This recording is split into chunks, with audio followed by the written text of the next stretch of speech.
Hello, BookTube. I have another poem to read to you today on this beautiful sunny sky Saturday. Lots and lots of rain in the long distance forecast, but not a touch of it today. Tomorrow, but not today.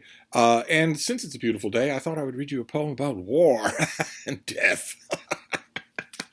I thought yesterday that maybe today would be a happy, uh, joyful poem, but then I remember that's not usually what poets do. That's not usually the kind of person they are. And I found a poem once again in this the old Oxford Book of English Verse, the revised and updated edition that Arthur Quiller Couch did decades after he did the one that won him fame and renown and tons of book sales. I'm very glad that I got this volume.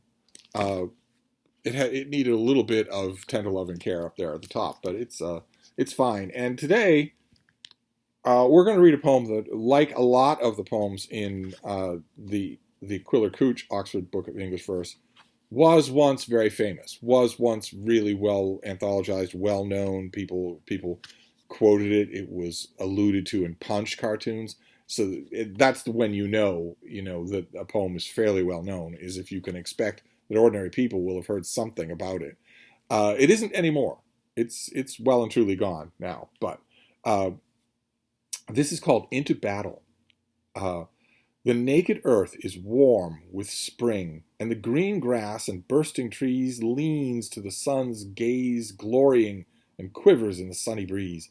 And life is color and warmth and light, and a striving evermore for these. And he is dead who will not fight, and who dies fighting has increase. The fighting man shall from the sun take warmth and life from the glowing earth, speed with the light-foot winds to run, and with the trees to newer birth, and find, when fighting shall be done, great rest and fullness after dearth.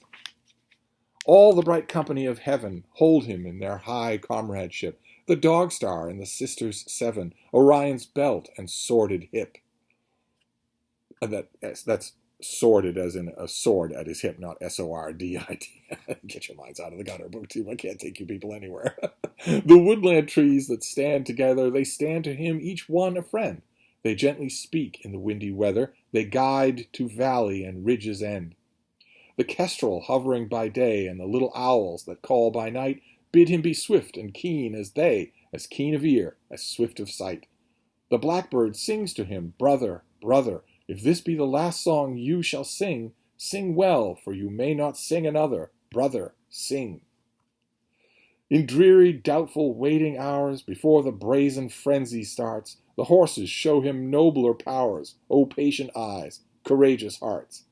And when the burning moment breaks, and all things else are out of mind, and only joy of battle takes him by the throat and makes him blind, through joy and blindness he shall know, not caring much to know, that still nor lead, nor lead, nor steel shall reach him, so that it be not destined will.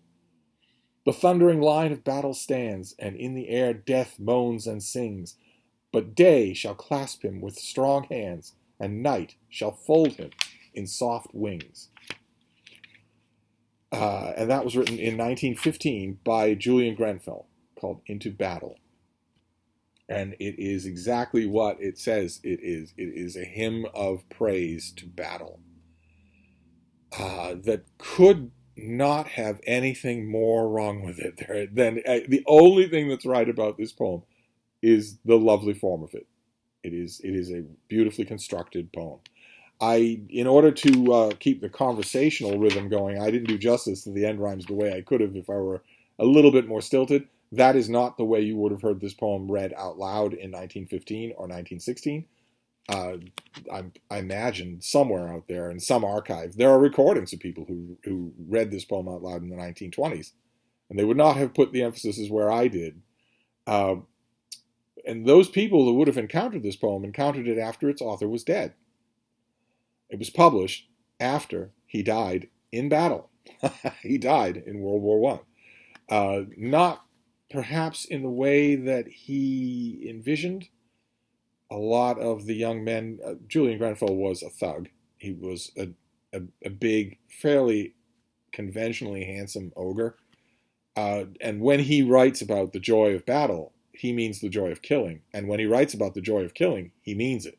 He's not using any kind of poetic conceit. And young men like that always imagine that they're going to get a John Wayne death, that they're going to get shot through the heart, die instantly after, on top of a knoll that you have defended against hordes of enemies until relief arrives or whatnot.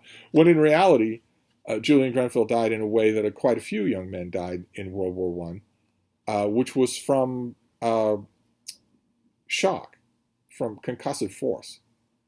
So no real, no valorous bloody injury at all. A bomb exploded. This often happened. A bomb exploded, and the concussive force basically jellied him. He survived. He was as strong as an ox, so he didn't die instantly.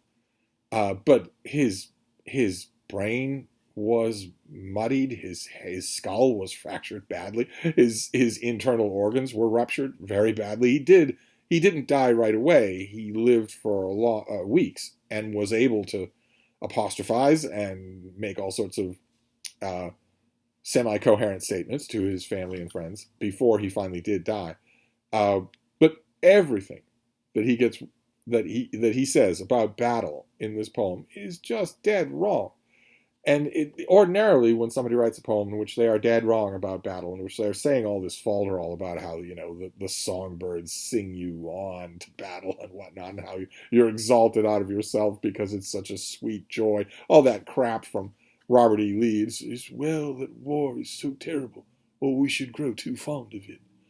Yeah, it's great for you to say when you're on a hilltop about a mile away from the battlefield.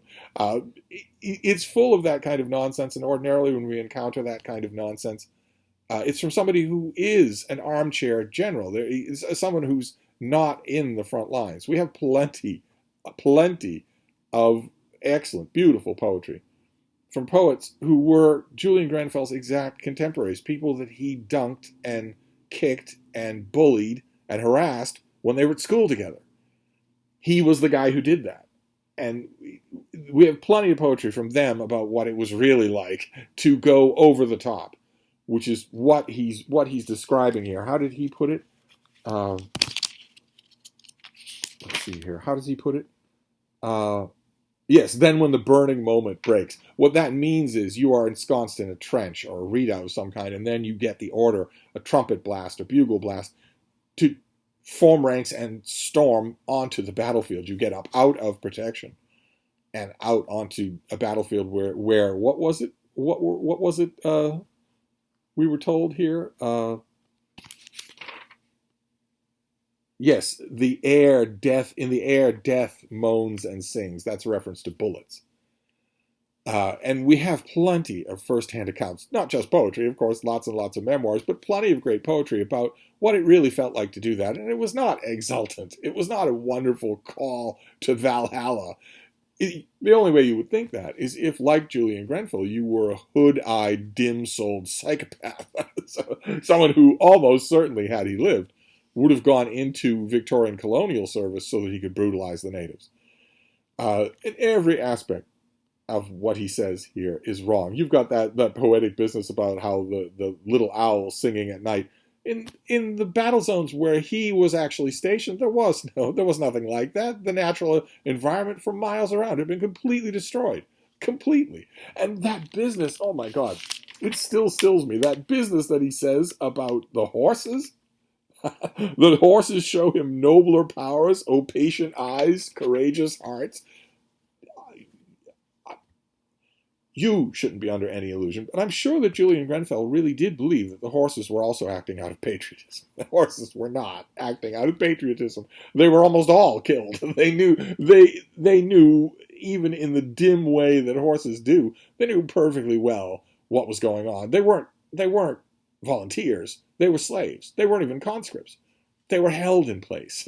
They were used quite often, quite consciously, as mattresses for bullets. Whatever Julian Grenfell saw in those big, noble, patient eyes was not a resignation of a warrior's death at all. The horses would not have stayed. If you let them loose, they would not have stayed. And on and on and on. Especially that bit, what is it? All the bright company of heaven hold him in their high comradeship. Well, Who's at the very height of the company, the bright company of heaven? Who's right up there on the top rungs? Who could that be? The simple Galilean preacher who said, "Turn the other cheek"? Maybe, maybe it was that. Maybe it was him. I wonder if he holds this psychopath in a warm embrace. Good job. You killed as many of your fellow humans as you could without any reason. True, you were cut short before you could kill more of them, but I'm still embracing you here in the bright company of heaven. So, in this particular case, you know, if you watch this channel for non-poetry content, that I often bemoan the fact that a lot of stuff has either been forgotten or is suddenly being just horribly measured by the yardstick of the present. That kind of a weapon has been put in the hands of both the alt-right and the alt-left, and it's been to our huge intellectual impoverishment. But in this case, I'm perfectly fine with this poem making its way into a 2022 anthology. Perfectly fine about that, because it's a fine poem. But only for the sentiments to be mocked. It is well good thing that those kind of crappy sentiments are now, the Vietnam War largely in the Western consciousness got rid of them. That's a good thing. I'm glad that that's true. This was all horsepucky to begin with, and it still is horsepucky. The only element of it that might be true is not stressed, but the implication has been attested to by soldiers throughout the ages, throughout the millennia, that your experience as a frontline soldier is a huge amount of sitting around in mind-numbing tedium, interspersed with moments of incandescent excitement where your life is on the line, where death is singing in the air. That implication in this poem is the only true thing in it. All the rest of it is just patriotic twaddle. So that's your poem for today. A little patriotic twaddle. I will look around, see if we can find something a little more pleasant for tomorrow, and I will see you then. Thank you, BookTube.